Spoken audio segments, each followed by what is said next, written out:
Vainqueur de la dernière édition. Les finalistes de la Coupe de France sont les premiers dangereux par Fabrice Divert. Un bon lob, mais la chance sourit aux Lensois. Varmuz était battu. Un peu plus tard, Pierre Lègle efface deux défenseurs, mais manque lui aussi de réussite face à Claude Barabé. À la demi-heure de jeu, Thierry au départ de l'action sert de bève. L'ex-Toulousain, très en vue en ce début de match, adresse un bon centre. Joël Thierry est aussi à la réception et ouvre le score. Lens mène 1-0. On retrouve les deux Néo-Lensois pour une action identique.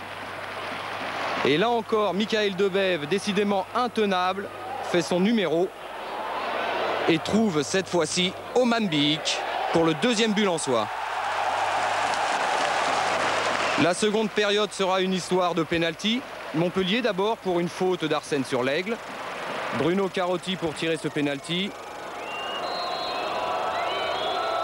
Et Varmuz du bout des doigts détourne en corner.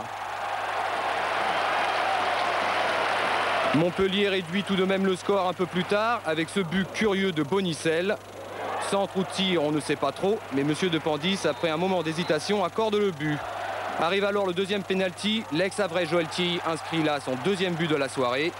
Lens mène 3-1 et puis pour cette faute d'Arsène sur Risetto, c'est le troisième pénalty. Et là encore, Varmuz détourne le tir de Thierry Loret. À la dernière minute de jeu, Fabrice Divert réduit le score. 3-2 pour Lens. Mais le héros de la soirée, c'est lui, c'est Guillaume Varmuz. Lens inscrit donc son nom au palmarès de cette Coupe de la Ligue qui offrira l'an prochain une place UEFA. Et Farina, car c'est signé depuis cet après-midi. Roby Slater quitte le Racing Club de Lens pour aller jouer en Angleterre à Blackburn. De son côté, le tout nouveau capitaine de Lille commence bien mal la saison. À peine 4 minutes de jeu et Christian Pérez se ressent d'une contracture à la cuisse. Pérez laisse sa place à Dunkerque et avec bien des regrets, on va finir le match sur le banc. Pour le reste, le rythme est encore celui des vacances. 25 minutes de jeu avant la première accélération pour Assadourian, dont le centre est repoussé de la tête par Jean-Guy Wallem, menace joliment écartée. En fin de première période, nouvelle attaque lilloise. C'est encore Assadourian qui s'en va et c'est encore Jean-Guy Wallem qui repousse la menace d'un tacle bien ajusté. Wallem venant de loin écarter le ballon du bout du pied. Mais c'est tout. Et à la mi-temps, le score est de 0 partout. En début de seconde période, Philippe Levenard va commettre une faute sur Joël Thierry, le nouveau Lensois. Ayant déjà averti Levenard en première période, Monsieur Sars, cette fois-ci, va sortir le carton rouge. Le LOSC va continuer le match à 10. Mais tout en continuant d'accélérer. Assadourian pour Garcia, poursuivi par Jean-Guy Wallem. Les deux joueurs s'accrochent dans la surface. Coup de sifflet de Monsieur Sars et pénalty. Wallem, en venant gêner puis arrêter Garcia, ne réussit pas son geste défensif. Et Clément Garcia s'élance pour marquer son premier but officiel sous ses nouvelles couleurs. Lille mène 1-0. Mais Lens ne renonce pas pour autant. Michael Debève sur l'aile droite, centre en retrait vers Frédéric Mérieux, dont la reprise instantanée du gauche s'écrase sur la transversale de Jean-Claude Nadon. Nouvelle tentative un peu plus tard, Adjovi Boko joue le 1-2 avant d'aller tirer du droit directement sur le gardien lillois. Mais attention au contre des joueurs du LOSC. Bon alerte pour Garcia vers Dunkerque qui a vu Sibierski sur sa droite. Le tir de Sibierski passe juste au-dessus du but de Warmuz. Les toutes dernières minutes de la rencontre, dernier coup franc pour Lens, bien enveloppé par Mérieux. Nadon n'arrive pas à saisir le ballon qui rebondit derrière la ligne. Lens a égalisé 1 partout, c'est le score final. Match nul. Depuis que Lens est remonté en première division, Lille et Lens n'arrivent toujours pas à se départager à Bollaert. Et pour cela, il faut une cure de jouvence et le PSG l'a bien compris en rapatriant l'enfant de Paris, le petit Louis, devenu si grand qu'il a pris place sur le banc. Et sur sa pelouse grandement fétiche, donc, Georges Weah se sent des ailes. Weah s'envole. Weah survole la défense lensoise, mais Varmuz a déplié son W pour gagner ce premier face-à-face après 5 minutes de jeu. À Lens, c'est le commencement de la fin que l'on cherche donc ici. Lens n'a jamais gagné en championnat, mais sans véritables occasions, la fin n'est pas proche. Ici, Magnier se précipite trop tard. On s'ennuie, Ricardo aussi, car pour les occasions, il faut justement repasser à la fin de la mi-temps. 39e minute. Le duo Weah-Nouma œuvre enfin. Weah au service et Nouma, titularisé d'entrée, essaye de prendre la hauteur de son compère d'attaque. Premier essai à 2 mètres manqué, mais ça a le mérite de réveiller les Brésiliens. Alors, sur un air de samba, Paris nous remet ça. Weah, le plus actif des Parisiens en première période, va reprendre ce ballon cafouillé pour un service qui n'en est pas un. Qu'importe, Nouma remet les choses à plat. La cure de jeunesse appliquée avec Nouma aux avant-postes réussit. Le début d'un recommencement pour l'ancien Parisien. Avec ce Canet est donc de nouveau Parisien. 1-0 pour PSG à la 40e minute. Le très bon travail de David Ginola au départ. La sortie de Varmuz. Et le geste final du plat du pied de Nouma. La mi-temps arrive et comme c'est bien connu, la fin justifie les moyens. Weah, mort à pleines dents dans le ballon. Nouvelle tentative sans réussite, mais Mister George revit, on vous le dit. Allez, deuxième mi-temps et l'occasion pour Le Guen de se dégourdir un peu le pied gauche. Varmuz en a encore des fourmis dans les mains. Enfin, lance-attaque, la première occasion sérieuse va-t-elle être la bonne? Oman Biyik, le vieux lion rugit encore, mais ce n'est pas suffisant face à Lama. Alors, Lens remet une tournée dans les airs. La voici. Mais sans problème pour Lama. Non, bousculé, le ballon lui échappe et De Hu égalise. Non plus, c'était juste à côté. Pour redonner des couleurs à un PSG un peu pâle, Lasser a pris la place de Bravo. Mais ça ne suffit pas pour doubler la mise. Lasser qui va récidiver. Même endroit, mais avec Weah cette fois-ci. Alors Mister George, votre premier but cette saison. Manque de chance, de réussite ou de réalisme, le résultat est le même. Nouvelle balle en contre après ce superbe geste de Weah. Pour le PSG, Ginola sur la droite et Nouma pour le doublé. Tête cadrée, non, à côté. Dernière occasion enfin de Weah. Loin, très loin, trop loin. 1-0, score final et la réponse aux 2 questions de notre fil rouge. Le terrain agrandi n'a pas été beaucoup utilisé sur les ailes. Et pour la victoire de Lens au Parc en championnat, ça remonte toujours, Thierry. Le défenseur Fugier, lui, ne garde que de bons souvenirs de Bollaert. Il y a 2 ans avec Lyon, il avait marqué et il avait gagné. Et l'an passé avec Marseille, rebelote, nouveau but et nouvelle victoire. Une victoire, justement, Lens en a besoin. Et l'Aigle est le premier à mettre le feu aux poudres. Après la frappe de l'Aigle, on apprécie cette ouverture pour Roger Boly. La sortie de Rousset est excellente. Rousset avait débuté sa carrière en première division contre Lens il y a déjà une bonne douzaine d'années. On va retrouver Boly sur cette ouverture de Mérieux. Son centre lobe le gardien et Oruma est à la réception. 1-0 pour Lens après 14 minutes. Le buteur Oruma n'est âgé que de 17 ans et demi. C'est l'ancien capitaine de l'équipe nigériane championne du monde cadet il y a 2 ans. Titulaire pour la première fois avec Lens, il n'a eu qu'à pousser le ballon au fond des filets. Joël Thierry retrouvait une place de titulaire ce soir au détriment d'Oman Biyik et il se met à son tour en évidence sur ce tir cadré. Les Lensois dominent constamment cette première période. Corner de Mérieux, tête de Thierry et 2-0 pour Lens qui fait le break à 10 minutes de la pause. Les buts sur coup de pied arrêtés sont un peu moins nombreux qu'avant dans le football actuel, mais Thierry fait monter la tendance en marquant son premier but sous ses nouvelles couleurs. Pour Rennes, il est plus que temps de réagir. C'est ce que fait Pierre-Yves André. Mais à la mi-temps, Lens mène 2-0. C'est grâce à un corner côté gauche que Lens a marqué son 2e but. Et sur cet envoi de Gourvenec, Rennes manque de peu de revenir au score. Mais personne n'est là pour reprendre.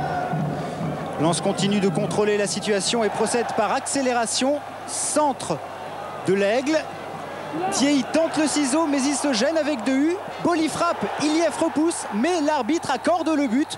3-0 pour Lens grâce à Roger Boly, meilleur buteur du championnat l'an passé. Les Bretons protestent mais au ralenti il semble bien que le ballon ait franchi complètement la ligne. Monsieur Kalt a une vue bien perçante. Les Rennais ne sont pas ridicules mais ce sont tout de même les Lensois qui restent les plus tranchants. De Hu était au départ de l'action, sa frappe est repoussée par Rousset et Thierry est à l'affût. 4-0 pour Lens et doublé pour Joël Thierry. auteur de 11 buts l'an passé avec le Havre et qui profite ici de cette erreur de Rousset. Il ne reste plus qu'une minute avant la fin du match. Ultime débordement de Roger Boly. Le centre en retrait échappe à tout le monde, sauf à Mérieux. Une frappe terrible du gauche.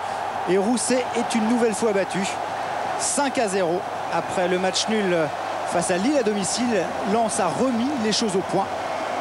Rennes n'avait plus enregistré une telle déroute à Bollaert depuis 30 ans. L'État donne le coup d'envoi du match avant de combattre dimanche soir à Palavas-les-Flots. Thiozo contre Sinclair et Nicoletta contre Stoyanov, ce sera demain dans l'équipe du dimanche. La transition est facile lorsqu'il s'agit d'évoquer le punch de Roger Boly. C'est lui qui s'offre la première action dangereuse en reprenant le centre de Frédéric Mérieux. C'est dans le petit filet, mais ça n'a pas l'air d'impressionner les Montpelliérains qui filent à toute vitesse de l'autre côté du terrain. C'est ainsi que Rizzetto se retrouve dans la surface. Une friction avec Jean-Guy Valem et l'arbitre siffle immédiatement. Mais point de pénalty, monsieur Glochon préfère siffler un coup franc indirect. Il estime qu'il y a eu jeu dangereux, mais pas de contact. Serge Blanc tente de transpercer le mur, mais son ballon s'envole. Quelques minutes plus tard, la pointe de vitesse de Jérôme Bonicel dépasse les Lensois. Le centre du petit numéro 7 arrive tout droit sur Christophe Sanchez. Le ballon claque, les fils et tremble. Le premier but montpelliérain cette saison est une pure merveille. C'est aussi une véritable délivrance. Cela faisait 294 minutes que les attaquants de Montpellier restaient muets. Du coup, les Bleus se sentent pousser des ailes. Ce sont d'abord Sanchez et Pavon qui partent ensemble défier Varmuz, mais c'est le gardien lensois qui sort vainqueur du duel. Une minute avant la mi-temps, Montpellier presse encore le but adverse. C'est Pavon qui hérite du ballon, une frappe sèche bien captée par Varmuz. Mais dans les secondes qui suivent, Lens contre-attaque. On se retrouve très vite sur l'aile gauche. Un bon centre de Debève. Repris par Thierry, les 100 et or égalisent juste avant la pause grâce à l'efficacité de Joël Thierry. 3 buts en 4 rencontres, 7 en tout pour l'attaque lensoise. La moyenne est excellente.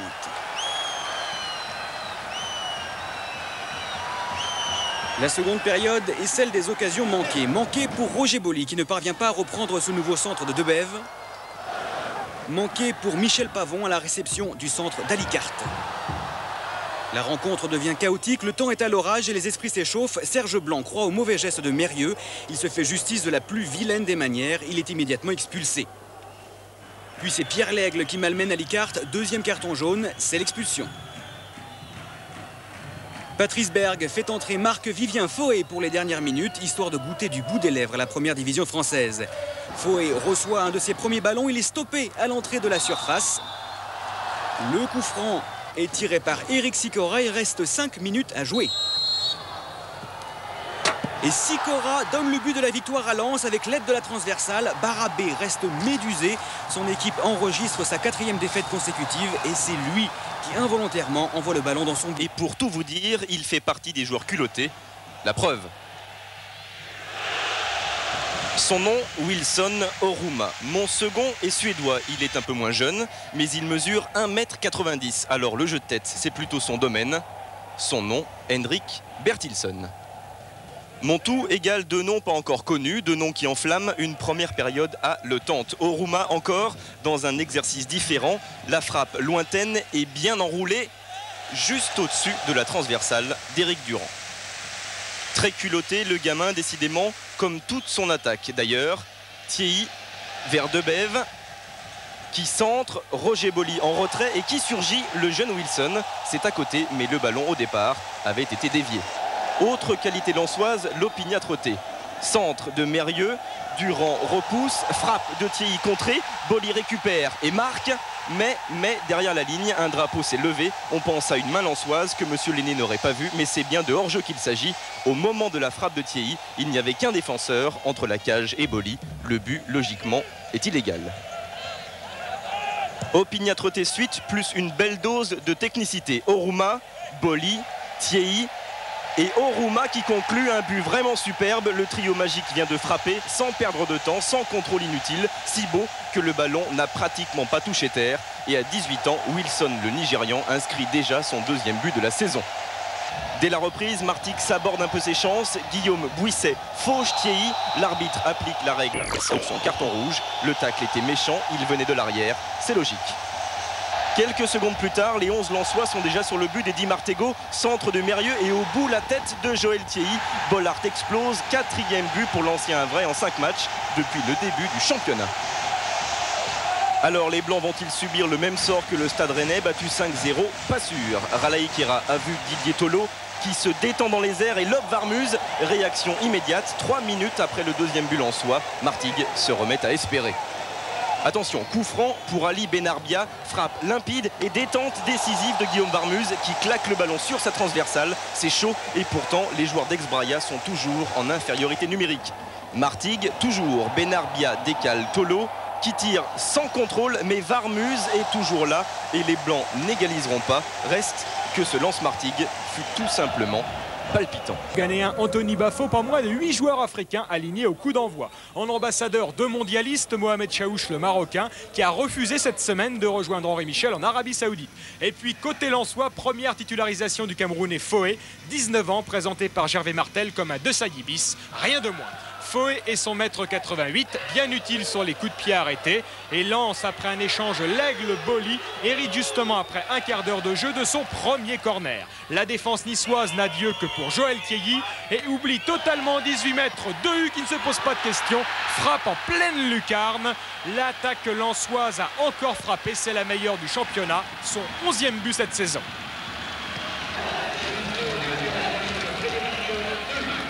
Pour la première fois de l'année, Nice est mené à domicile, des tardes à s'en remettre, y compris Mohamed Chaouch, dont la frappe est ici parfaitement stoppée par Guillaume Varmuz.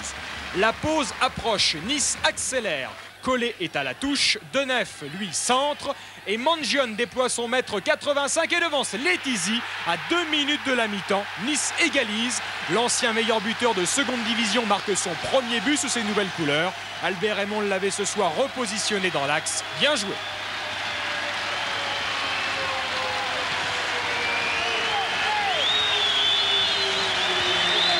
La seconde mi-temps repart comme la première sur un faux rythme, ponctué par quelques coups de boutoir lensois. Mais ici, le centre de Sikora voit Thiégy et Boli se gêner. Nice affine son collectif. Mangion sert parfaitement dans le trou Sanjak qui bute sur un tacle parfait de Wallem. Faux est touché au genou dans un choc avec Hans, laisse après une heure de jeu sa place à Michael Debev. 10 minutes après, Youssef Salimi quitte à son tour la pelouse. Il vient d'écoper d'un carton rouge pour une faute indiscutable sur Mérieux. Nice était pourtant dans cette journée de championnat l'une des 3 équipes à ne pas avoir vu rouge cette saison. Supériorité numérique de courte durée pour les Lensois. 10 minutes ont passé et voilà Frédéric Dehu, le buteur, surpris cette fois le pied au collet. Déjà averti, il a compris et prend illico la porte de sortie. Nice se reprend à espérer, ondulation de Sanjak dans la surface, mais sa frappe, elle, manque de précision. Alors Lens joue son va-tout, ouverture sur Roger Boli, le contrôle est parfait, mais le tir, lui, est mal cadré. On en reste donc là, un partout, dans un match plus ou moins agréable. Attaque avec enthousiasme dès les premières secondes, un échange Sikora-Oruma, un centre de Sikora et Roger Boli de la tête, mais Huck est parfait. Très belle reprise de Boli, violente, et plongeon superbe de Robin Huck, des Stéphanois privés de Delpech et Passy, blessé mais toujours décontracté. Et sur coup de pied arrêté, le capitaine de la Slovaquie, Moravchik, sert son capitaine blanc, mais Varmuz est là, autoritaire. Lens a de la tête et des idées et veut le prouver avec Roger Boli pour la tête de Joël Thiéhy. Ça frôle la barre de Robin Huck, à Robin Huck qui paraît avoir la baraka après avoir brisé maladroitement une bonne dizaine de verres dans le vestibule de l'hôtel tout à l'heure avec son sac de sport. Baraka va-t-elle tenir? Roger Boli toujours saignant à Bollard fonce. Blanc est passé. De Guerville effacé. Moreau accroche. Monsieur le Duc indique à Boli qu'il a plongé avant d'être touché. S'il a été touché, pas de pénalty donc, contrairement à l'an passé où face au même adversaire, Roger Boli avait eu droit 2 fois au coup de pied suprême. Tout cela permet aux Stéphanois de s'organiser et d'y croire. Et Swiatkowski lance même Roland Wolfhard, mais l'Allemand bute sur la sortie parfaite de Varmuz et 0-0. C'est le score à la mi-temps. Varmuz qui s'en prend à sa défense inattentive. La deuxième période, Moravchik a perdu le ballon. Arsène Etier il joue un beau 1-2, mais Moreau accourt et coupe la route du ballon sous une pluie battante. Brillant retour d'une défense stéphanoise solide et qui fait bloc. Pour s'être hasardé au joueur du volet, monsieur le Duc exclut Arsène, déjà averti. Lens jouera donc à 10 une bonne demi-heure. Desperout en taclant la balle vers Camara. Moravchik. Lubomir Moravchik a servi à droite Titi Camara. On connaît la pointe de vitesse du capitaine de la Guinée qui tire et qui trouve bien Varmuz. Et Libo disait que la vérité était loin de ses bases. Bordeaux se retrouve avec l'avantage d'un coup franc tiré par Zidane. au ras du poteau du gardien lensois, ce qui oblige de toute façon Varmuse à contrôler la situation. Juste un peu plus tard, c'est Bancarel qui joue de la tête pour lui-même, percé de Bancarel et dribble face à Jean-Guy Wallem. La défense est éliminée, mais Bancarel tire juste à côté du but de Guillaume Varmuse. Bordeaux manque de réussite, mais continue à faire le jeu et à attaquer. Cette fois-ci, c'est Laurent Fournier qui se retrouve sur le côté droit. Centre vers la tête de Anthony Bancarel, trop décroisé, ça passe une nouvelle fois à côté, ce qui commence à faire douter Tony, l'entraîneur bordelais. Bordeaux essaye toujours de construire, mais s'expose aussi à des contre-lensois. Joël Thiéhy à l'origine d'un joli mouvement d'attaque avec Sikora sur le côté droit. Centre et reprise de la tête de Joël Thiéhy, idéalement placé, qui marque 1-0 pour Lens. Et Thiéhy marque là son 5e but de l'année dans le championnat de France. Malheureusement, dans le même temps, Guillaume Varmuse, le gardien lensois, se retrouve à terre, frappé par un spectateur descendu sur le terrain. L'incident s'est déroulé pendant l'euphorie du but lensois, de façon un peu inaperçue, sauf de Jean-Guy Wallem, parfaitement capable de décrire le fautif. De toute façon, cela fait un incident de plus sur le terrain de Bordeaux, déjà sous le coup d'une amende pour jet de projectile. Après quelques minutes, les esprits se calment et le jeu reprend. 43e minute, nouvelle récupération lensoise. Michael Debève s'échappe sur le côté droit. Centre vers le deuxième poteau où Lègle arrive et reprend de voler en pleine course. Superbe but de Pierre Lègle. Et Lens mène alors 2-0 sur le terrain de Bordeaux. C'est le score à la mi-temps. À la reprise, Alain Flelou avec Guillaume Varmuse tente de calmer définitivement les esprits échauffés en première période. Et le jeu peut reprendre très vite avec Bordeaux à l'attaque. Bancarel frappe sur le poteau droit de Guillaume Varmuse.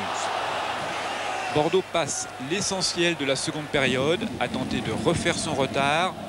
Cette fois, c'est Zinedine Zidane sur l'aile gauche qui centre sur la tête de Dugarry qui bute une nouvelle fois sur Guillaume Varmuse. Nouvelle tentative bordelaise avec Bancarel à moins de 5 minutes de la fin de la rencontre. Bancarel s'avance et frappe du droit, contré. Varmuse touche ensuite le ballon mais n'arrive pas à contrôler. Ça fait alors 2-1 pour Lens. C'est le score final. 6e match sans défaite pour les Lensois, mais surtout 2e défaite consécutive à domicile. Entre Joël Thiéhy et Le Havre, un club pour lequel il a joué 7 ans et marqué une bonne 60aine de buts. L'Ivoirien se manifeste d'ailleurs rapidement sur ce débordement d'Adjovi Boko. C'est lui qui est à la réception. La partie est engagée depuis 5 minutes. Venu de Toulouse à la trêve, Debève a maintenant bien trouvé ses marques. Son centre est dangereux et Mezzoli écarte le danger. Adjovi Boko demande fréquemment le ballon sur son côté gauche. Son adversaire direct Lagrange l'a laissé filer. Mais il termine sa course dans les balustrades. Il lui faudra quelques instants avant de reprendre ses esprits. Le ballon pour Wallem. Maintenant, il a vu Roger Boli.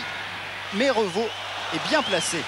Bref, en cette première période, Lens domine gentiment mais sans convaincre. Ça va peut-être s'animer sur ce travail de Thiéhy. Centre de Debève, tête de Thiéhy. Boli reprend, ça chauffe. Mais Le Havre parvient à se dégager. Le Havre qui va quand même se montrer dangereux à la fin de la première période. Pasquale, centre de Caveglia, remise de Lagrange et Dory à la conclusion. 1-0 pour Le Havre, c'est la surprise. Les Normands marquent sur leur première occasion grâce à Cédric Dory, le buteur du match contre Monaco. L'an passé, c'était aussi lui l'auteur du but qui avait permis à Angers de gagner à Bollaert. La deuxième période promet d'être chaude et ça commence avec ce coup franc de Debève, dégagé par Revaux tout de suite dans le bain. Mais les Havrais vont encore prouver leur habileté sur contre-attaque. Lagrange, Caveglia, Dory et Fichot pour finir, mais l'ancien Lillois n'est pas vraiment un buteur. La défense lensoise a des absences, Caveglia en face à face avec Varmuse et c'est le gardien lensois qui sort vainqueur du duel face à Caveglia qui a voulu se mettre sur son pied droit. Attention à ce grand pont de Debève. Il sert Joël Thiéhy pour l'égalisation. Thiéhy heureux, mais pas pour longtemps car le juge de touche l'a signalé hors jeu. Toujours 1-0 pour les Havrais. On s'en remet alors au coup de pied arrêté de Mérieux. D'abord un corner repris par Thiéhy et sauvé par Revaux. Ensuite un coup franc, mais le gardien est encore à la parade. En revanche, il ne peut rien sur cette frappe de l'Aigle, mais c'est le poteau cette fois-ci qui le sauve. Bref, ce n'est pas la soirée de Lens. Le Havre tient la première victoire de son histoire à Bollaert. jusqu'à cette action de Thierry qui n'est pas signalée hors jeu et qui égalise cette fois-ci pour de bon. Lens revient in extremis à 2 minutes de la fin grâce au 6e but de la saison de Thierry. Un avertissement sans trop de... C'est Christophe Delmotte, il appartient toujours à Lens, mais il a été prêté pour une saison à Cannes. Lens avait trop de gauchers, Cannes en voulait un, l'affaire s'est réalisée facilement pour le plus grand plaisir des Cannois en ce moment, car Delmotte est une véritable révélation. Des Cannois peu impressionnés par les 30 000 spectateurs de Bollaert ce soir avec un premier ballon de Durix et une sortie sans grave conséquence pour Guillaume Warmus. On s'attendait à un match ouvert, et bien c'est parti avec Michael Debève face à Delmotte, corner pour Lens. Ballon très haut, tête de Thierry et c'est la barre transversale qui vient sauver les Cannois et François Lemasson.